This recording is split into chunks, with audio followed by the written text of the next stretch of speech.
Hello, I'm Skye Taylor and welcome to Tips and Tricks number 20. Now today we're going to be talking more about tips than actual tricks.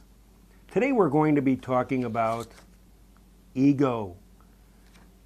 You as an artist have an ego, and especially if you're a beginning artist. An ego is thinking you know everything when you actually know nothing. Beginning artists make the mistake of not using references. They have no idea what they're doing. They paint what they know and not what they see. Could be a real problem. As a beginning artist, you have to realize that you are like a baby. You are born into the world, you are cradled, then you crawl in your stomach, and then eventually you'll take a few steps and then walk. But you don't start out walking right from the beginning. One of the biggest mistakes that beginning artists make is painting from what they know. You don't know nothing. How can you paint from what you know? And especially painting abstracts. You don't know nothing. So how can you paint something you don't know? And what happens is that the paintings don't really come out that good.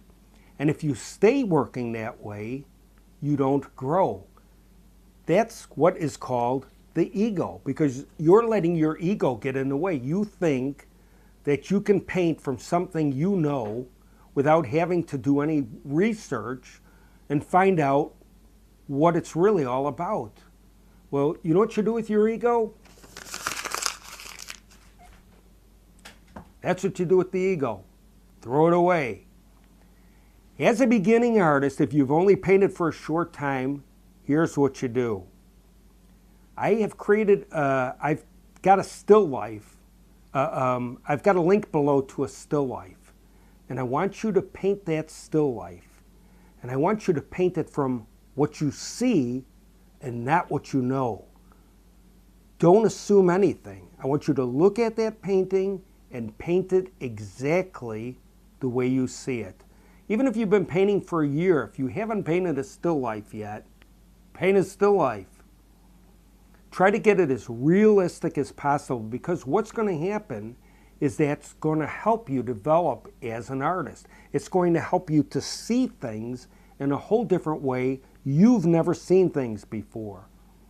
It's basically painting for what you see and what you know. Painting from what you know is going to get you into trouble, because what's going to happen is that always relying on this and not this, you're never going to grow as an artist. That's the way it is. You're not going to grow, especially beginners. So here's the project for the week. Paint the still life. Now I have a link below. I want you to take this and I want you to paint it as realistic as you possibly can. That way, I want you to don't create anything special. Paint it exactly the way you see it. Try to paint the glass and the fruit and the candle and the background. Do it on maybe 11 by 20 canvas, or if you're really bold, an 18 by 24. But I wouldn't go much bigger than that. 11 by 20 should do it. Let me tell you a little story, okay? Back in high school, when I was in high school, we had to do this project. And what it was that we had to take a picture out of a magazine. And I'll tell you the honest God truth, already at that point I had sold a lot of paintings, and I was bored. This was boring to me, and I really didn't want to do this. My mind was somewhere else. I was way focusing ahead. I was already thinking of my first 3D paintings, and I didn't want to be doing something out of a magazine, but had to do it. So what I did was I picked the simplest thing I possibly could do, and that was the silhouette of a kid flying a kite with an orange sky behind it, and I figured, okay, that's what I'm going to do. So I painted that. Got a B on it. Boop, not good. But I learned something, and I'll tell you what I learned. There were kids in the class that took art class. Excuse me for 1 second, we'll have a coffee. They took art class just to get the grade. They had no intentions of doing art. They didn't even care for it. They thought it was an easy grade, and so that's why they took it. These kids could not draw a straight line. I mean, they were terrible. They didn't care. But when this project came around, I watched a few of them. A few of them did still lives and different types of things. Now, mind you, these kids could not draw. By the time that project was over, they had created masterpieces, and I was like blown away. Then I was ashamed of myself for not even trying. I mean, I was totally ashamed of myself, but there again, I had an ego. I thought I didn't have to do it, you know, and I was wrong, and I learned my lesson. Because what these kids did were totally amazing just by painting what they saw and not what they know. So as an artist, that's what you have to do, especially when you're a beginner. Even if you're a seasoned pro, sometimes they have references help. And I'm not talking about if you're an abstract painter to have other abstract paintings. You could have different, you could have different colors, like different fall colors or whatever it is, just to get the color scheme and color references. That's fine too. But when you're first beginning and you're just starting out to paint, try painting a few things as realistic as you possibly can, because that's going to help you develop your sense of color and understand shading and how to mix things. Try to mix it exactly the way you see it. Play with it, experiment, you know. And if you could do a painting, you're going to be surprised at what you can do. You know, it doesn't have to be perfect.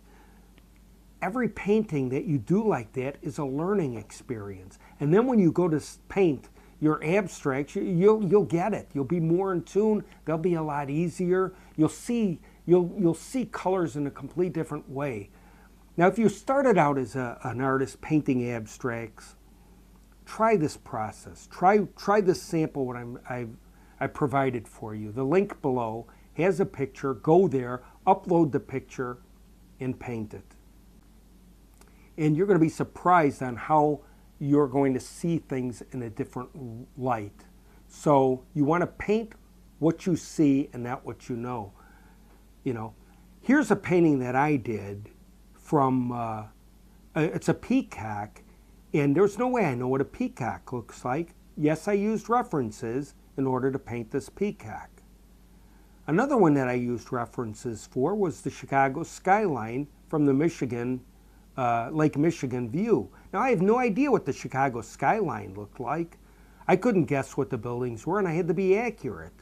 By the time I was done, I knew where every building was and what the name of it was, just by doing my research and using references.